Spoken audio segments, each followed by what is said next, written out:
الله الرحمن الرحيم. السلام عليكم ورحمة الله وبركاته. وعليكم السلام ورحمة الله وبركاته.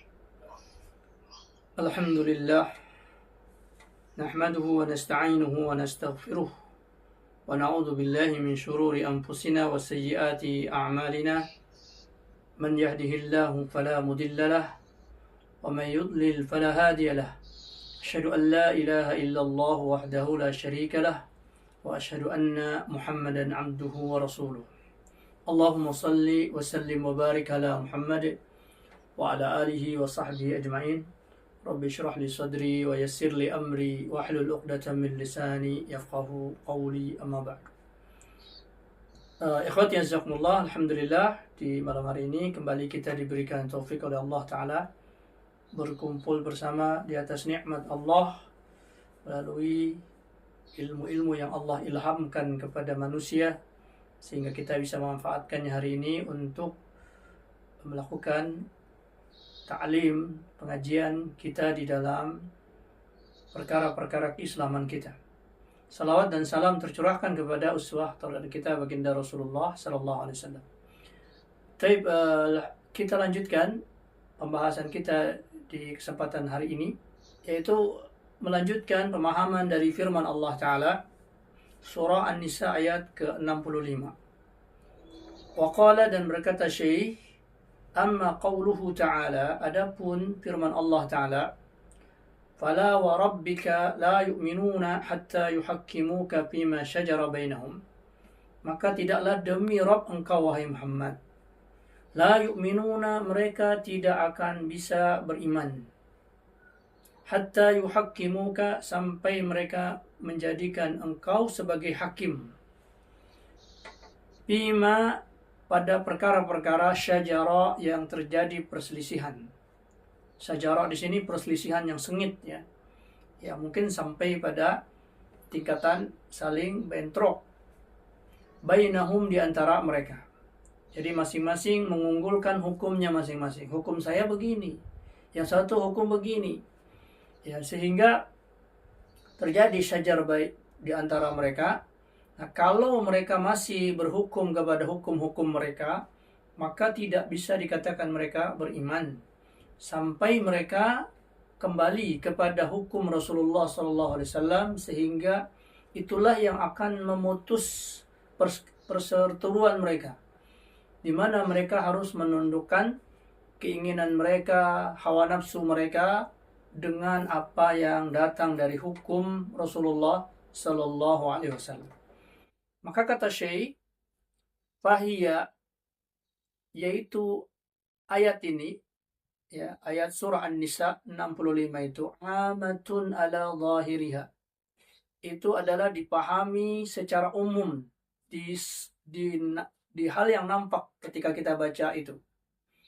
Artinya apapun kecenderungan orang, ya, baik itu karena suku, baik itu karena agama, baik itu karena organisasi dan lain-lain sebagainya, yang mereka hanya berpatokan kepada itu, pokoknya ini suku kami, pokoknya ini bangsa kami, pokoknya ini adalah hukum kami, maka itu menyeluruh di semua hal itu, terkena, ya, tidak akan beriman, ya, ketika mereka tidak menjadikan Rasulullah SAW sebagai hakim.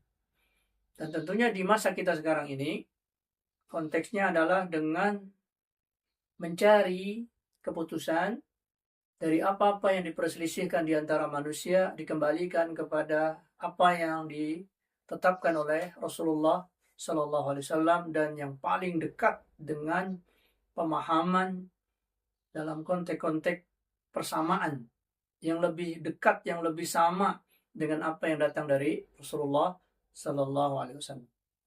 Maka kata beliau, fala yajuz, maka tidak boleh, lil muslimina, bagi setiap kaum muslimin, an yakhruju, di mana mereka keluar, an syariatillah, dari syariat Allah.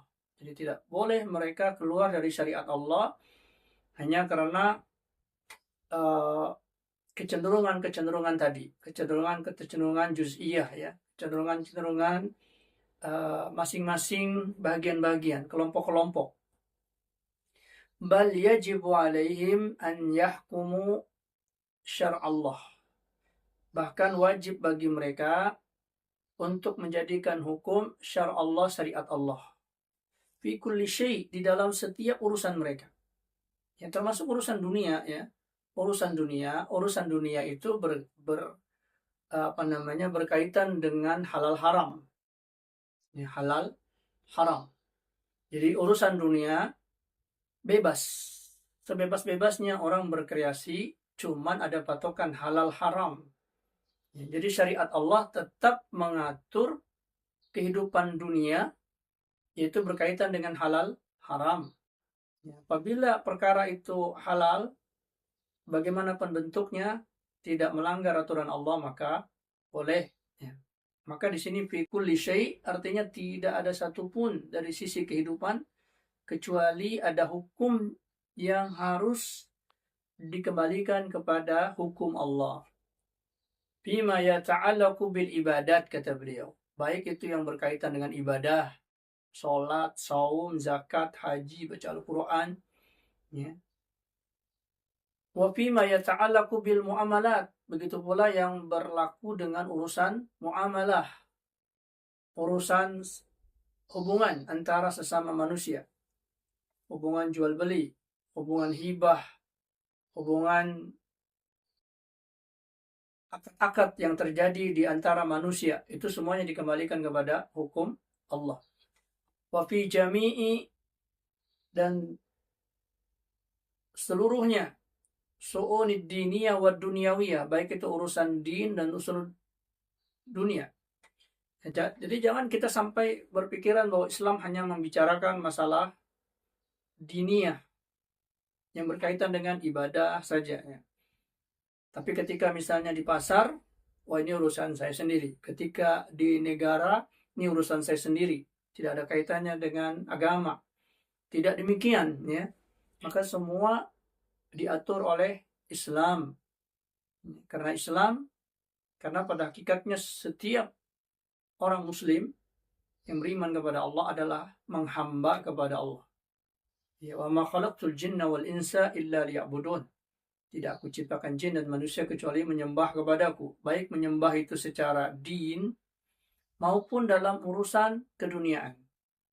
Di mana mereka tidak bisa sewenang-wenang menetapkan aturan-aturan kecuali berkaitan dengan halal, haram. Ya, di dalam urusan dunia mereka. Walakinnaha liqauniha ta'ummul jami'. Ya, karena muamal atau ke hukum manusia, hukum Allah itu ta'ummul jami', mencakup seluruhnya. Falihada qala Allah subhanahu wa ta'ala, karenanya Allah ta'ala berfirman, fala wa rabbika, maka demi Rabb engkau, la yu'minun, yakni an-nasu minal muslimin wa ghairihim. Ya. Jadi baik yang sudah mengaku Islam ataupun yang tidak mengaku Islam, apabila mereka tidak menerapkan hukum Islam, maka mereka sama saja. Baik muslim wa ghairihim, atau selain orang muslim. Ya, hatta yuhaqqimuka, sampai menjadikan engkau, yakni Muhammad. Engkau di sini adalah Nabi Muhammad.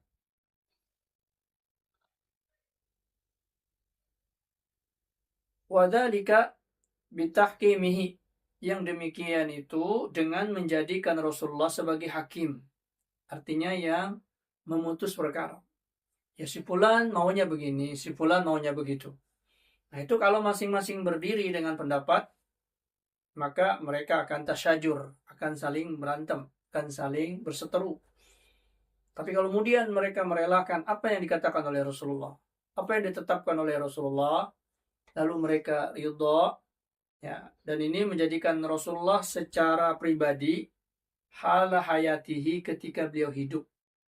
Jadi ketika beliau hidup, para sahabat itu dan manusia dimanapun pada saat itu, kalau seandainya mereka ada perseteruan, ada hal yang harus mereka kerjakan dalam urusan dunia ini, maka mereka harus mengembalikan itu kepada Rasulullah SAW di dalam kehidupan beliau. Wa tahkimi sunnatihi, dan menjadikan sunnah Rasulullah ba'da wafatihi, setelah beliau wafat. Nah, kalau beliau sudah wafat, apakah kita bisa menjadikan Rasulullah sebagai hukum? Bisa. Itu dengan apa? Dengan riwayat-riwayat yang dinukilkan dari Rasulullah. Ya, seperti misalnya tentang masalah akad-akad. Ini akad benar apa tidak? Ya, seperti diantaranya ada yang disebut dengan akad bai'ul inah. Bai'ul inah. Rasulullah SAW mengatakan di akhir zaman nanti, ya, ada orang waraditum bi bai'il inah. Kalian ridho dengan jual beli inah. Jual beli inah itu nampak seperti jual beli namun pada hakikatnya minjam. Ya, hakikatnya minjam. Ya, seperti apa? Seperti orang misalnya butuh uang 1 miliar umpama. Dia butuh uang 1 miliar, lalu dia datang ke bank, dia bilang, saya jual rumah saya ini 1 miliar kepada Anda, dengan syarat Anda menjual rumah saya ini ke saya lagi. Saya akan beli 1,5 miliar dengan dicicil. Tapi Anda beli rumah saya cash, lalu kemudian Anda menjual lagi rumah ini ke saya dengan harga 1,5 miliar umpamanya. Dan itu saya bayar kredit. Ya. Maka tentunya pihak bank atau pihak kedua ini merasa senang dia. Ya. Dia membeli rumah tentunya bukan untuk ditempati, tapi untuk dia jual. Dan kebetulan pembelinya sudah ada. Dan jelas-jelas laku. Ya. Jelas-jelas laku dan jelas-jelas keuntungan. Maka bank menerimanya. Saya beli rumah Anda, lalu saya jual lagi kepada Anda 1,5 miliar. Saya beli rumah Anda 1 miliar, lalu saya jual lagi kepada Anda dengan 1,5 miliar. Maka pada hakikatnya ini tidak terjadi jual beli dan tidak terjadi perpindahan rumah. Karena rumah itu sejatinya tidak dia jual. Ya. Tapi yang nampak apa? Yang nampak dia minjam 1 miliar, lalu dia bayar 1,5 miliar. Rumah tadi hanya dijadikan sebagai rekayasa saja. Tapi hakikatnya itu tidak terjadi jual beli. Ya, ini disebut dengan bai'ul inah. Ya. Maka bagaimana pandangan syariat? Pandangan syariat nggak boleh. Dan itu termasuk riba. Ya, disebut dengan bai'ul inah. Ya, artinya jangan seseorang mempersepsikan, wah ini kan jualan. Ya. Tapi syariat mengatakan itu bukan jualan. Itu adalah berhutang. Ya, karena barang tersebut tidak berpindah dari kepemilikan orang yang meminta uang tersebutnya. Nah, ini artinya ada hal-hal yang dihukumkan kepada sunnah Rasulullah SAW. Kita punya ide, punya persepsi tentang muamalah kita. Saya mau modelnya begini. Maka kemudian dilihat di dalam perkara Islam, apakah hal ini boleh? Ya, maka ketika itu boleh, walillahil hamd, dia lanjut. Tapi seandainya itu tidak boleh di dalam hukum syariat, maka dia harus kembalikan dan tidak melaksanakan akad tersebut. Ya, karena dia telah mendapatkan keterangan dari sunnah Nabi. Sunnah artinya sesuatu yang pernah dikerjakan Rasulullah, pernah diperbuat oleh Rasulullah, yang diriwayatkan sampai kepada kita. Maka fatahkimu lisunnatihi, maka kita menjadikan hukum kita berdasarkan sunnahnya Rasulullah SAW. Itu kehidupan Rasulullah SAW itu. Nah, para ulama ketika menyebut kata sunnah ini apa sih sebenarnya? Apakah seluruh hidup Rasulullah dari mulai beliau lahir sampai beliau meninggal? Sebahagian mengatakan demikian. Ya, mulai dari beliau lahir sampai beliau wafat. Di situ ada perkara-perkara yang harus kita tiru. Kecuali kalau sudah ada penghapusnya. Jadi itu tidak diberlakukan lagi, ya. Atau sudah dirubah polanya oleh Rasulullah. Selagi mulai lahir beliau sampai meninggal beliau itu tidak ada perubahan, tidak ada perkataan atau perbuatan yang kemudian berbeda dengan apa yang beliau lakukan sebelum beliau menjadi nabi. Dan sesudah dia menjadi nabi, beliau menjadi nabi, maka itu semuanya menjadi cara hidup kita. Kita contoh, misalnya Rasulullah SAW ketika beliau lahir, itu beliau tidak disusukan kecuali dengan air susu manusia. Ya. Beliau tidak diberi susu kambing, susu sapi ketika beliau lahir. Ya, tentunya ini memang beliau belum jadi nabi, tetapi Allah sudah menyiapkan Rasulnya itu sejak awal, sehingga tumbuhnya beliau pun, lahirnya beliau pun menjadi tauladan. Ya. Padahal di masa itu air susu kambing ada, susu sapi ada, susu onta ada. Tapi ketika beliau lahir, ketika ibunya tidak bisa memberikan air susu, maka beliau dicarikan perempuan yang bisa memberikan air susu kepada beliau, ya, dibayar. Dan ternyata ini di dalam penelitian ilmiah sekarang, ya, merupakan salah satu cara imunisasi yang paling kuat kepada bayi, ya. Karena air susu ibu itu menurunkan informasi penyakit yang pernah dihadapi oleh manusia dan tubuh dalam menangkis penyakit tersebut. Jadi data-data penyakit sudah ada di dalam air susu ibu dan cara untuk menangkis penyakit tersebut. Ketika seorang bayi manusia meminum perkara tersebut, meminum air susu itu, berpindahlah informasi ini kepada bayi. Sehingga ketika datang penyakit-penyakit yang ada di kehidupan dunia ini kepada sang bayi sudah mengenalinya melalui catatan-catatan yang dititipkan oleh Allah Ta'ala melalui air susu. Ya, karenanya air susu itu melahirkan semacam kesamaan DNA, ya, antara yang menyusui dengan yang disusui. Karenanya ada hukum radha'ah, hukum sesusuan. Maka dia Rasulullah SAW mengatakan, tuhramu minar radha'ah kama tuhramu minan nasab. Kalian diharamkan dari sebab hubungan sesusuan sebagaimana yang diharamkan dalam hubungan nasab. Tidak boleh menikah. Ya, karena tadi ada informasi DNA yang sama. Nah, ini akan berbeda kalau dikasihkan dengan susu formula misalnya, atau susu-susu yang bukan dari manusia. Maka ini harusnya diperhatikan oleh seorang muslim, ya, dengan melihat kehidupan Rasulullah dulu seperti apa. Dan itu bukan sesuatu yang mengalir begitu saja, tapi tentunya ada ketetapan dari Allah yang Allah persiapkan bagi Rasulnya ini. Di mana Allah Ta'ala berfirman, Allahu a'lamu haitsu yaj'alu risalatah.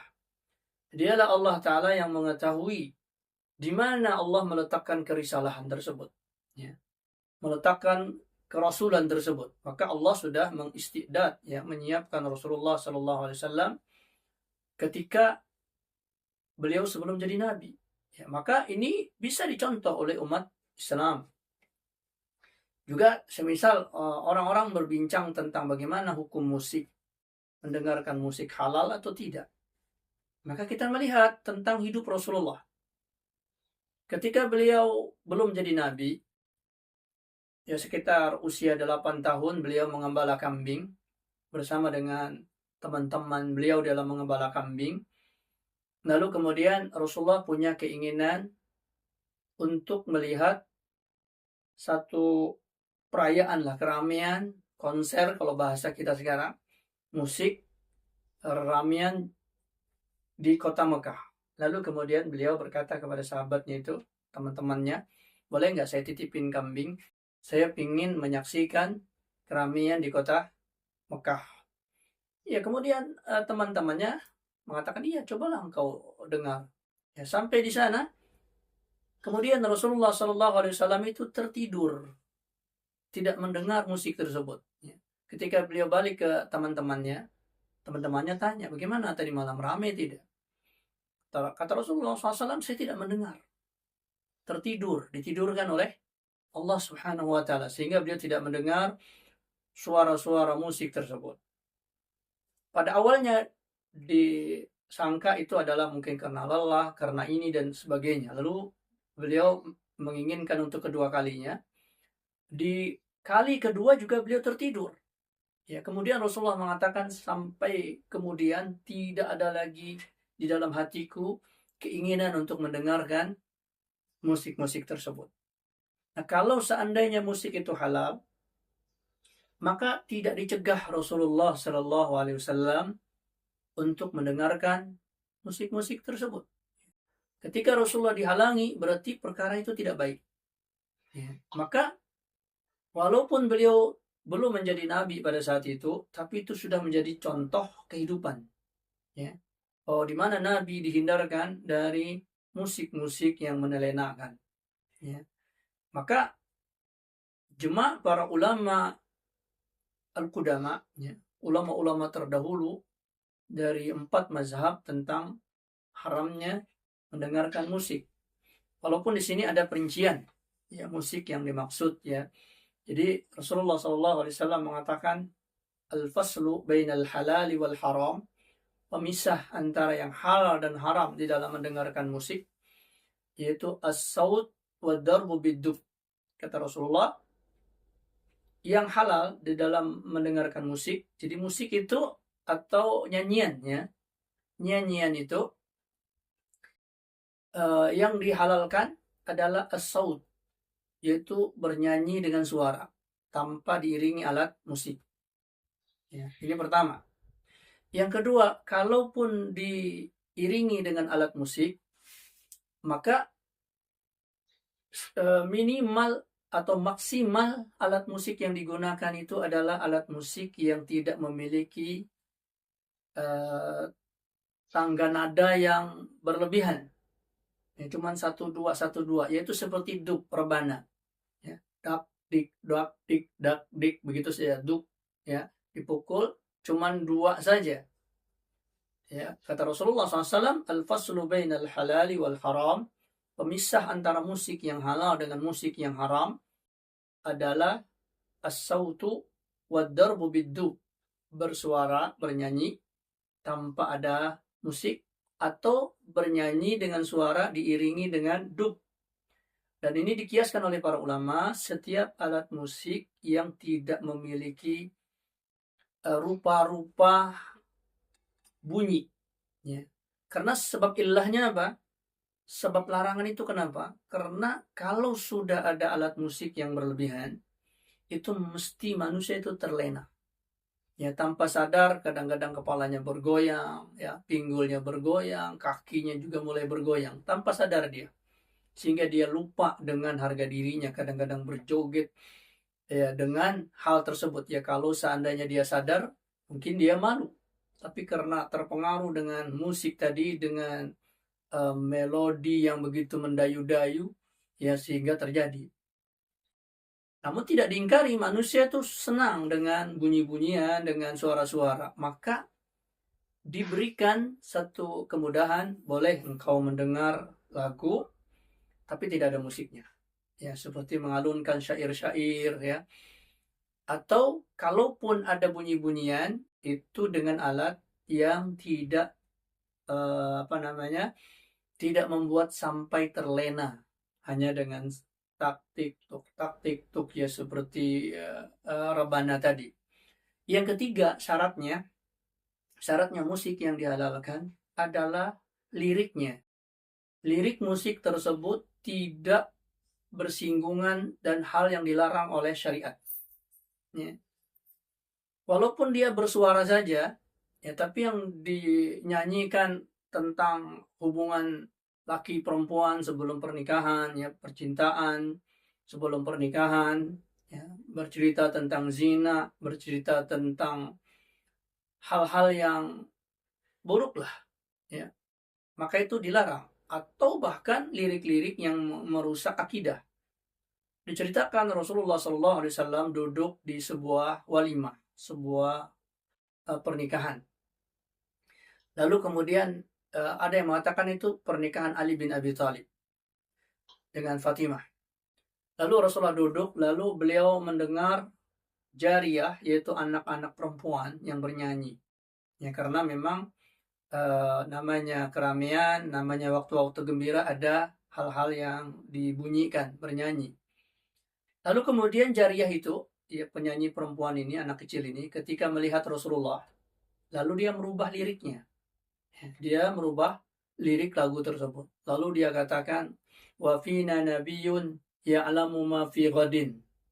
Di kita ada seorang nabi yang bisa mengetahui apa yang terjadi di esok hari. Ya, dia merubah liriknya tersebut. Tadinya dia bernyanyi tentang kepahlawanan Badar, ya, pejuang-pejuang Badar. Lalu ketika melihat Rasulullah datang, lalu jariyah ini punya inisiatif, lalu dirubahlah liriknya. Dia mengatakan, di kita telah hadir seorang nabi yang bisa mengetahui apa yang terjadi di esok hari. Lalu kemudian Rasulullah berkata kepada jariyah tersebut, berhenti engkau melakukan itu, jangan lakukan itu. Ya, lakukan saja tadi yang bercerita tentang pahlawan Badar. Ya. Kenapa demikian? Karena lafal tadi, lirik nyanyian tadi bertentangan dengan akidah. Karena sesungguhnya Rasulullah tidak mengetahui yang gaib yang terjadi di esok hari. Al-Quran mengatakan, "Lau a'lamu ma fil ghaib lastaqsartu minal khair." Jikalau sekiranya aku mengetahui apa yang gaib, apa yang terjadi di kemudian hari, lastaqsartu minal khair, maka kata Rasulullah, niscaya aku akan melakukan banyak kebaikan. Maksudnya, kalau tahu terjadi besok ada bencana, maka tinggal dibilang saja, hari ini kita harus begini-begini karena terjadi bencana. Maka orang tidak akan terkena bencana. Tapi karena Rasulullah tidak tahu, ya kadang-kadang terjadi bencana di para sahabat. Ya. Maka ucapan jariyah tadi, yang menyanyi tadi, nggak pas dari sisi akidah, lalu Rasulullah hentikan. Kemudian yang berikutnya, ya, ini dari sisi sunnah Rasulullah tadi, dalam contoh, ya, kita mencontohkan bagaimana mensikapi hal-hal yang kita sukai di dalam kehidupan ini, musik tadi. Nah, yang berikutnya, musik tersebut tidak menjadikan sebuah kelaziman hidup. Ya, jangan seseorang itu berpatokan sedikit-sedikit dengar musik, sedikit-sedikit dengar musik. Ya. Ya, tetapi bahkan ada di sebagian kaum muslimin yang menjadikan musik itu sebagai alat ibadah. Ya, mereka membaca salawat, mereka membaca zikir dibarengi dengan musik. Maka sesungguhnya ini adalah mencontoh ibadat orang selain Islam. Ya, kita mendapatkan semacam kebudayaan agama orang India misalnya. Ya, mereka beribadah dengan musik. Juga orang-orang Nasrani beribadah dengan musik. Ya. Di gereja-gereja mereka ada piano, ya, ada alat-alat musik. Lalu umat Islam di sebagian mereka mengikuti itu. Ya, mereka menyangka dengan perkara mereka menabuh musik ini dan kemudian menyanyikan lirik-lirik zikir, salawat, itu mendekatkan diri kepada Allah. Padahal tidak didapatkan satu riwayat pun hal itu terjadi pada masa Rasulullah. Ada Rasulullah mendengarkan musik, beliau mendengarkan musik sekedar pada hari-hari perayaan, sebagai sebuah hiburan saja. Ya, sebagai sebuah hiburan. Ya, sebagaimana disebut ketika hari raya, datanglah seorang yang bernyanyi di rumah Rasulullah SAW, di rumah Aisyah radhiyallahu anha. Lalu kemudian Abu Bakar masuk, lalu Abu Bakar mengingkarinya. Kata Abu Bakar, kenapa kalian membawa syair-syair syaitan ke dalam rumah Rasulullah? Lalu kemudian Rasulullah mengatakan kepada Abu Bakar, tidak mengapa wahai Abu Bakar, sekarang adalah Id, yang sedang hari raya. Ya. Ya. Maka di situ Rasulullah hanya membatasi musik-musik itu pada hari-hari perayaan. Ya seperti orang ada walimahan ya. Jangan juga ngadain walimah kemudian sepi, nggak ada bunyi-bunyi. Itu nanti seperti orang berduka ya. Ada musik-musik, tapi tadi batasannya sudah kita sebutkan. Nah ini diantara kita mempelajari kehidupan Rasulullah. Ya. Kehidupan Rasulullah Sallallahu Alaihi Wasallam di dalam perkara kita. Ya. Itu namanya kita menghukumi apa yang kita sukai, apa yang kita kerjakan dengan apa yang datang dari Rasulullah. Kemudian seandainya kita juga seumpama ada orang yang memang dia dari lahir misalnya sampai usia yang dewasa sudah terbiasa mendengar musik sehingga sulit bagi dia berhenti misalnya. Dia kayak sepi kalau nggak ada musik itu. Maka dia tidak mengatakan bahwa musik ini halal hanya gara-gara dia sudah terbiasa seperti itu. Kalau dia masih mendengarkan musik, maka dia berkata di dalam hatinya kepada Allah, ya Allah, saya tahu ini adalah perkara yang kau haramkan, tapi saya belum mampu ya Allah. Berikan aku kekuatan ya Allah untuk menghindarkannya. Nah, itu, jadi jangan sampai kita karena kita suka lalu kita datangkan ya berbagai macam pikiran-pikiran yang kemudian mengatakan ini halal ya sehingga semua riwayat-riwayat itu kemudian ditafsirkan, ditakwilkan ya disetujukan ditafsirkan sesuai dengan keinginannya ya sehingga orang itu seperti seperti jaksa ya, seperti penuntut umum ya, semua undang-undang dia tafsirkan supaya kliennya menang ya, seperti para pembela ya, seperti itu.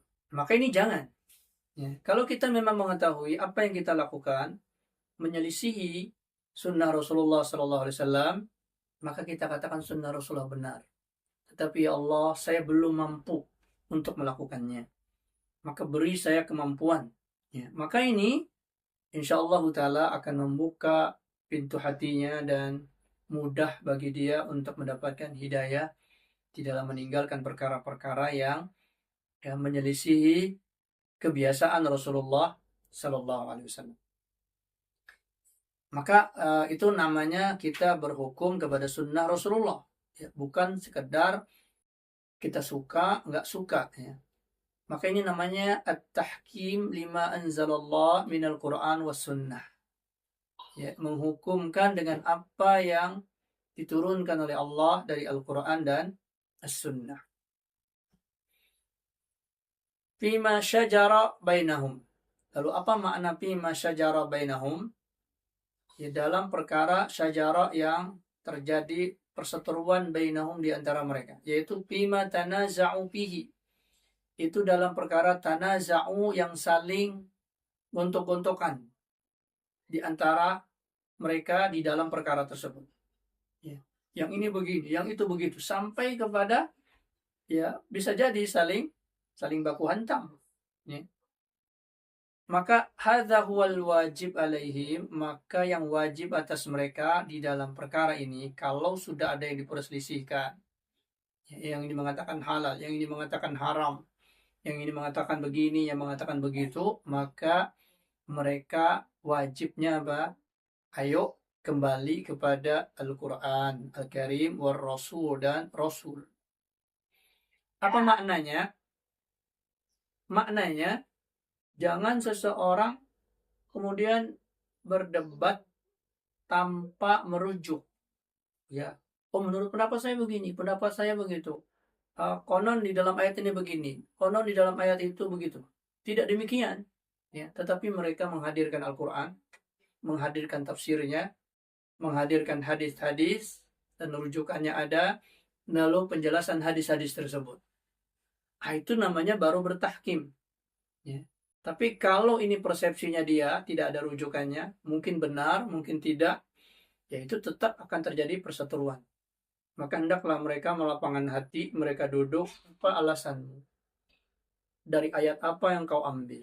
Tunjukkan ayatnya, lalu penafsirannya seperti apa? Ini penafsirannya.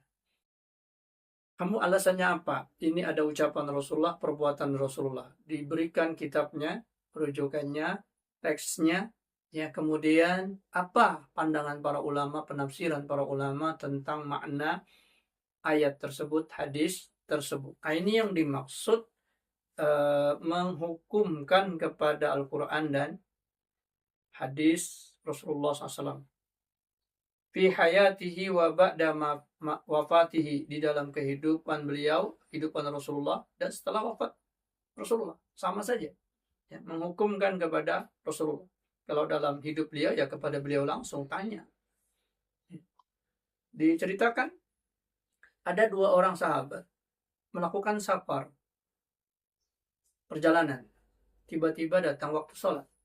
Lalu mereka tidak mendapatkan air. Lalu mereka bertayamum. Lalu mereka sholat dengan tayamum tersebut. Lalu kemudian selesai sholat, mereka melanjutkan perjalanan. Tidak lama setelah mereka melanjutkan perjalanan, ternyata ketemu air. Yang satu mengatakan, kalau begitu batal tayamum kita tadi. Karena ketemu air. Kalau tayamum kita batal, berarti sholat kita juga batal. Maka wajib bagi kita mengulangi, kita berwudu lagi, sholat lagi. Yang satu mengatakan kita sudah tayamum dan kita sudah sholat itu sudah terangkat kepada Allah, dan kita juga sudah punya alasan tayamum karena tidak mendapatkan air. Kalau itu sudah dilakukan, ya sudah cukup. Akhirnya mereka tidak bisa bersepakat. Maka setelah itu, ketika mereka sampai ke Madinah, mereka datang kepada Rasulullah, bertanya kepada Rasulullah, ya Rasulullah tadi begini. Lalu kata Rasulullah, adapun engkau yang telah sholat dengan tayamummu, maka telah sampai sholatmu itu kepada Allah. Adapun engkau yang mengulangi sholatmu, maka engkau mendapatkan 2 pahala. Ya. Yaitu menjadikan sholat yang kedua itu menjadi sholat sunnah. Ya. Maka di sini berarti mereka berhukum kepada Rasulullah. Ya. Tidak berhukum kepada diri mereka sendiri. Mereka tanyakan. Juga disebut sahabat Rasulullah SAW, Abu Sa'id Al-Khudri. Abu Sa'id Al-Khudri berjalan bersama para sahabat di sebuah safar yang panjang, sehingga mereka kelaparan, haus. Lalu mereka mendatangi satu kaum, ingin minta dijamu lah. Dan itu biasanya memang kalau ada orang safar lalu datang ke satu kaum, maka mereka menjamu. Ternyata kaum ini menolak, tidak mau menjamu mereka, dan mereka pun tidak memaksa. Para sahabat ini berlalu. Lalu kemudian kepala suku dari kaum tersebut digigit kalajengking, sehingga kena sakit. Kemudian ikhwati azakumullah, kepala suku ini bilang, mungkin orang yang tadi, rombongan itu ada yang bisa menjampi dari sakit ini. Ya, kemudian dipanggillah para sahabat ini. Lalu Abu Sa'id Al-Khudri membacakan surah Al-Fatihah di air, lalu menyiramkan ke tempat yang sakit dan meminumkan kepada kepala suku tadi.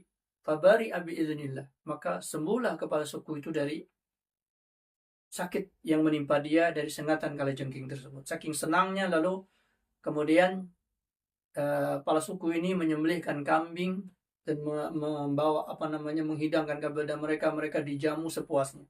Dalam riwayat yang lain dikatakan Abu Sa'id pada saat itu mengatakan, saya mau menjambi asal kalian memberi upah kepada kami, yaitu menghidangkan makanan kambing.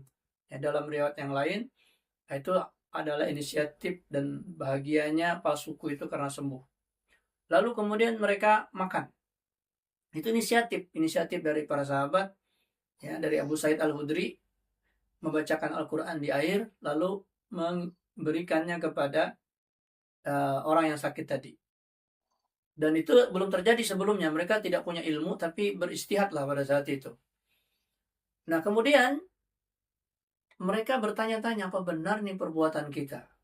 Membacakan Al-Quran untuk jampi-jampi, ya, untuk diberikan kepada orang sakit ini. Penuh pertanyaan mereka, tapi ya tadi karena mereka lapar, mereka makan juga darurat. Tapi ketika mereka sampai ke Madinah, mereka segera berhukum kepada Rasulullah. Mereka tanya, ya Rasulullah, tadi begini-begini. Kemudian Rasulullah menjawab, ala tadri annal fatihata ruqyah. Tidakkah kalian tahu ya bahwa Al-Fatihah itu memang jampi, ya, memang ruqyah, jampi. Ya. Artinya apa yang kalian lakukan dengan menjadikan Al-Fatihah sebagai jampi, sebagai bacaan yang ditiupkan kepada orang sakit, itu benar. Lalu kemudian bagaimana dengan pembayaran tadi? Minta bayaran dari ruqyah. Lalu kata Rasulullah SAW, beliau mengatakan kalian bercerita tentang diberikan hidangan kambing dan makanan yang enak. Adakah bagian saya, kata Rasulullah? Ini candaan Rasulullah ya. Cerita tentang makan sate, makan ini, lalu ya kira-kira memang ada bagian nggak buat saya? Ya, tentunya ini candaan ya. Tapi ini menunjukkan bahwa Rasulullah memberikan candaan itu, menunjukkan bahwa perkara itu halal. Ya, bahwa perkara itu halal. Nggak mungkin Rasulullah menginginkan sesuatu yang haram atau mencandakan sesuatu yang nggak boleh. Ya.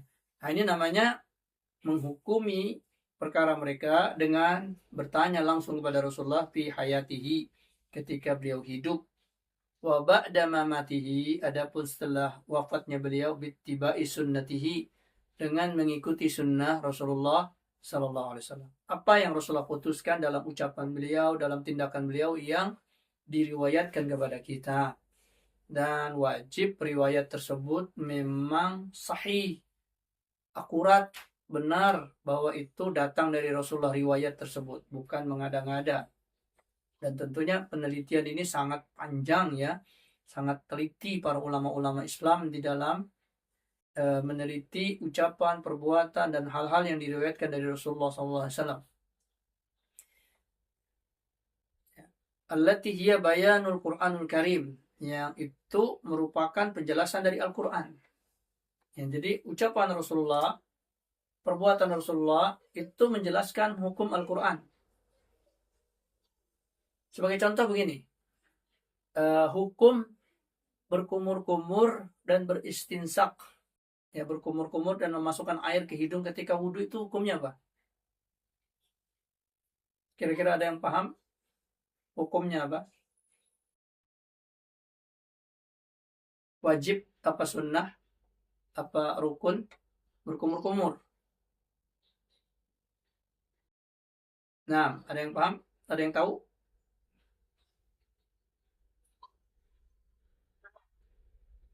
Sunnah.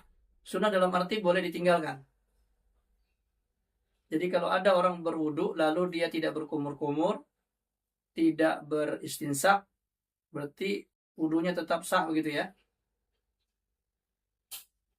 Dan terjadi khilaf memang ya, terjadi beda pendapat. Ada yang mengatakan sunnah, ada yang mengatakan wajib. Nah, berarti apa? Terjadi tanazu, terjadi perselisihan di antara manusia, di antara mazhab-mazhab.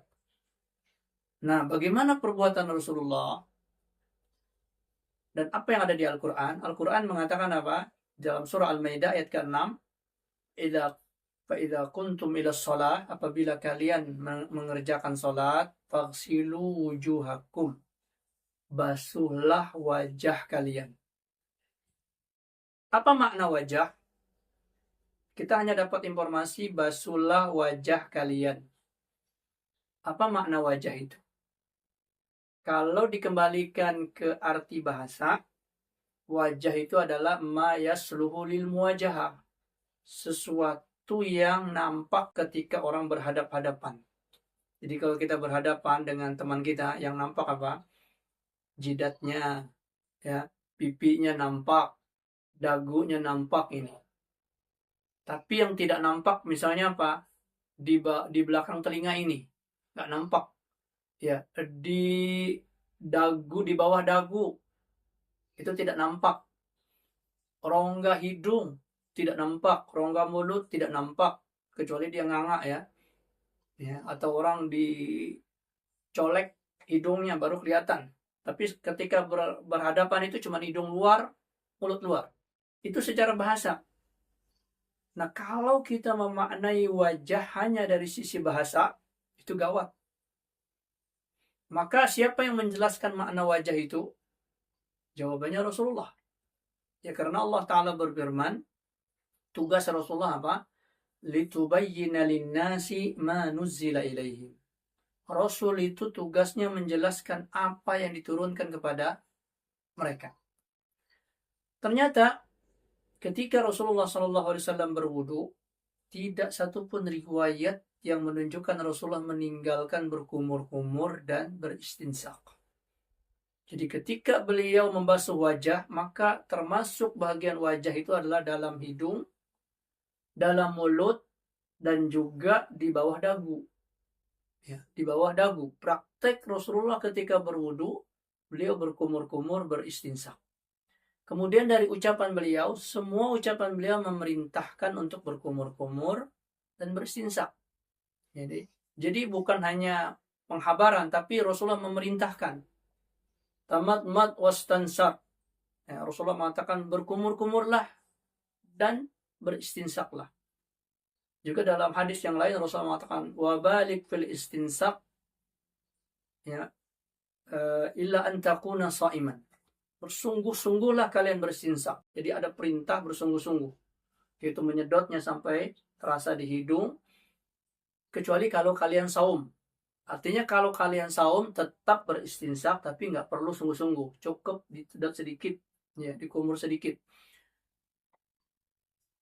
Ya, sehingga para ulama mengatakan lubang hidung, lubang mulut termasuk wajah. Sehingga kalau orang membasuh wajahnya tidak berkumur-kumur, tidak beristinsaq, berarti tidak sempurna.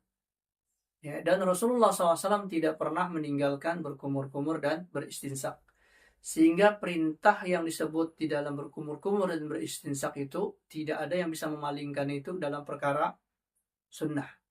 Dan itulah makna wajah. Adapun dagu, ya, dagu itu termasuk wajah. Ya, karena Rasulullah mengatakan orang yang punya jenggot tebal itu disuruh mentahlil, menyela-nyela. Ya, jadi kalau kita berwudu, itu bagian dagu ini harus diusap, ya, di bawah dagu. Dagu iya, di bawah dagu ini diusap. Nah itu berindikasi kepada orang yang memakai jilbab, ya, yang punya pandangan bahwa di bawah dagu bukan wajah. Itu otomatis kalau dia berjilbab berarti di bawah dagu ini termasuk aurat, karena bukan wajah. Yang boleh terbuka dari perempuan wajah dan telapak tangan. Sehingga kalau dia berjilbab, itu jilbabnya ini sampai dagu ini. Sehingga di bawah dagu nggak boleh terlihat. Jadi batasan dia berjilbab, nyangkutnya itu di dagunya ini. Nah, tapi yang memahami bahwa bawah dagu ini termasuk wajah dan ketika wudhu diusap, maka dia berjilbabnya bawah dagu ini kelihatan. Boleh kelihatan. Ya. Karena itu bagian dari wajah yang boleh nampak bagi seorang perempuan. Ya, itu nanti implikasinya seperti itu. Ya. Maka yang kita jadikan hakim adalah Rasulullah. Rasulullah praktek wudunya demikian. Ya, beliau berkumur-kumur, beliau beristinsaq. Ya, sehingga bagian lubang hidung, lubang mulut termasuk makna wajah. Kita hanya paham wajah, tapi makna wajah itu apa? Rasulullah praktekkan. Ya. Rasulullah yang menjelaskan Al-Quranul Karim, menafsirkannya dan menunjukkan maknanya dengan ucapan beliau, dengan perbuatan beliau. Sekaligus juga ada indikasi isyarat Rasulullah mengatakan bahwa air wudhu itu akan menjatuhkan dosa-dosa yang ada di anggota wudhu bersama tetesan air wudhu. Ya, sehingga dosa kita itu yang paling banyak di mulut, lidah, penciuman kita, mencium hal-hal yang nggak benar mungkin, ya, berbicara dengan benar. Kalau itu nggak dibasuh, maka tidak ada yang merontok dari dosa-dosa mulut, dari dosa-dosa hidung. Nah, ini contoh saja ya, bahwa ketika kita mendapatkan makna Al-Quran, kalau hanya sekedar arti bahasa, kadang-kadang nggak cukup. Harus dilihat praktek Rasulullah SAW. Sehingga yang paling roji di dalam masalah ini, bahwa berkumur-kumur dan beristinsaq itu adalah kewajiban wudu. Ya.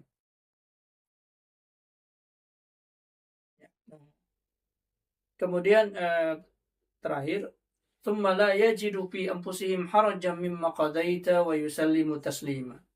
Kemudian tidak didapatkan oleh mereka fi anfusihim, di dalam hati mereka, jiwa mereka, haraj, rasa berat, mimma qadaita, dengan apa yang telah engkau putuskan. Jadi tetap ngikutin sunnah Rasul tapi ngedumel, rasa nggak puas, kayaknya nggak bener ini, kayaknya nggak pas ini, nggak sesuai ini. Nah itu namanya masih ada rasa berat. Jadi syaratnya apa? Menerima hukum Rasulullah kemudian tenang, lapang. Selagi ada hadisnya, terima. Selagi kita belum tahu dari hadis Rasulullah cuman kata-katanya, nanti saja. Nanti saya pelajari lagi, kalau memang benar katanya itu berkaitan dengan sunnah Rasulullah, saya ikuti. Yang saya dapatkan hadisnya begini, ya, penjelasannya begini. Maka itu yang kita pegang, ya. Maka tidak boleh kita merasa berat, mimma qadaita wa yusallimu taslima. Maka kata beliau maknanya adalah an yajibu an tansyarah sudurahum li hukmihi, yaitu lapang dadanya di dalam hukum Rasulullah, wa alla yabqa fi sudurihim haraj, dan tidak tersisa di dalam hatinya satu keberatan, mimma qada bihukmihi, dengan apa yang dihukumkan oleh Rasulullah, dengan hukumnya Rasulullah SAW. Lianna hukmahu, karena hukum beliau Rasulullah SAW, huwal haq, itulah yang benar, la raiba fih, tidak boleh ada keraguan di dalam hukum Rasulullah Sallallahu Alaihi Wasallam. Wa huwa hukmullah, dan itu juga berarti hukum Allah. Fal wajib, maka yang wajib at-taslim, menyerahkan sepenuhnya lahu, kepada hukum Allah, wansirahu sadr, dan berlapang dada, bidzalika, dengan ketetapan hukum tersebut, wa adamul haraj, dan tidak boleh ada perasaan berat, ya. Bal alaihim, bahkan atas mereka, an yusallimu dzalika tasliman kamila, bahkan harus mereka menyerahkan diri mereka dengan penyerahan kamilan yang sesempurna mungkin, ridhan, dengan rasa ridha, bihukmillah, dengan hukum Allah, watmi'nan ilahi, dan merasa tenang, tidak ada lagi rasa berat, rasa dongkol, atau rasa hal-hal yang tidak pas di dalam hati terhadap apa yang ditetapkan Rasulullah. Hadza huwal wajib, inilah yang wajib, ala jami'il muslimin, atas setiap kaum muslimin, fima syajara bainahum, dengan apa-apa yang mereka perselisihkan, min da'awa, dari klaim-klaim, wal khusumat, dan dari hal-hal yang dipertentangkan, ya, permusuhkan. Sawa'un kanat, apakah itu muta'alliqatan bil ibadah, apakah itu perkara tersebut berhubungan dengan ibadah, au bil amwal, dengan harta, au bil ankihah, atau dengan hukum pernikahan, au bit talaq, atau hukum talaq, au bi ghairiha, atau selainnya, min su'unihim, dari perkara-perkara mereka. Taib, naktafi bihadzal qadar. Kita ucapkan doa kafaratul majelis. Subhanakallahumma wa bihamdika, asyhadu an la ilaha illa anta, astaghfiruka wa atubu ilaik. Assalamualaikum warahmatullahi wabarakatuh.